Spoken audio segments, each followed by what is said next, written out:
itu adalah sesuatu yang digunakan untuk bermain, bisa berupa barang atau objek yang dimainkan.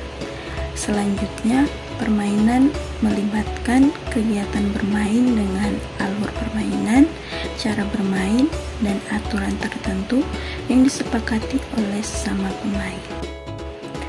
Lalu, apa sih fungsi dari permainan untuk anak ini?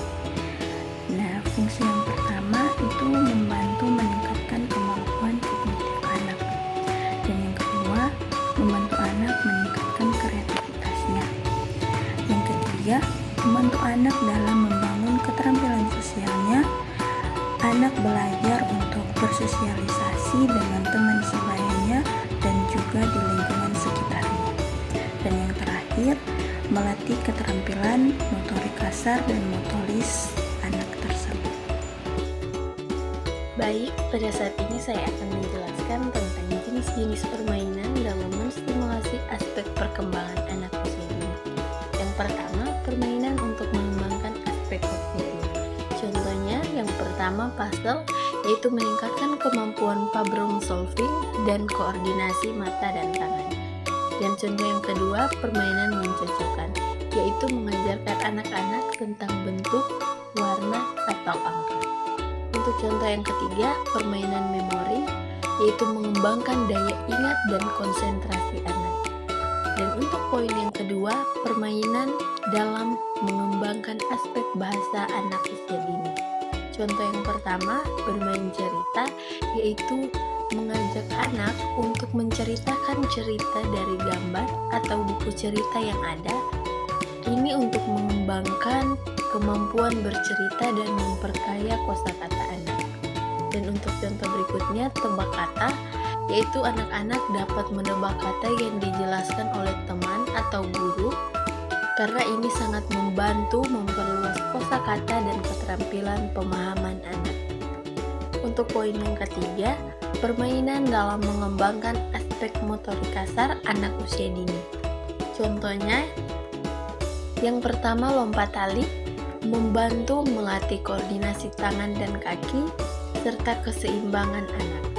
Contoh yang kedua, bermain bola, yaitu permainan sepak bola, bola basket, atau lempar tangkap bola untuk meningkatkan keterampilan motorik kasar anak. Untuk poin yang keempat, permainan dalam meningkatkan aspek motorik halus anak usia dini. Contohnya, yang pertama menyusun balok, membantu anak untuk mengembangkan koordinasi tangan, mata, dan keterampilan menggenggam.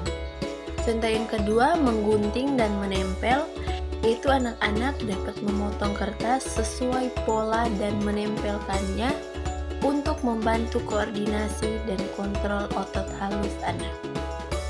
Dan kita masuk pada poin yang kelima, permainan dalam mengembangkan aspek sosial emosional anak usia dini.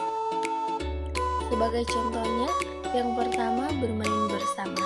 Permainan kelompok seperti permainan peran atau permainan papan dapat mengajarkan anak tentang berbagi, bekerja sama, dan empati. Untuk contoh yang kedua, permainan peran. Anak-anak belajar mengekspresikan perasaan dan memahami perasaan orang lain melalui permainan peran. Dan untuk contoh yang berikutnya, bermain drama. Melakukan drama pendek atau bermain teater kecil untuk mengembangkan keterampilan sosial dan emosi anak. Untuk poin yang keenam, permainan dalam meningkatkan aspek agama anak usia dini. Sebagai contoh, yang pertama bercerita kisah Nabi, menggunakan boneka atau gambar untuk menceritakan kisah para nabi dan tokoh agama dalam Alkitab. Dan contoh yang kedua, bermain simulasi ibadah.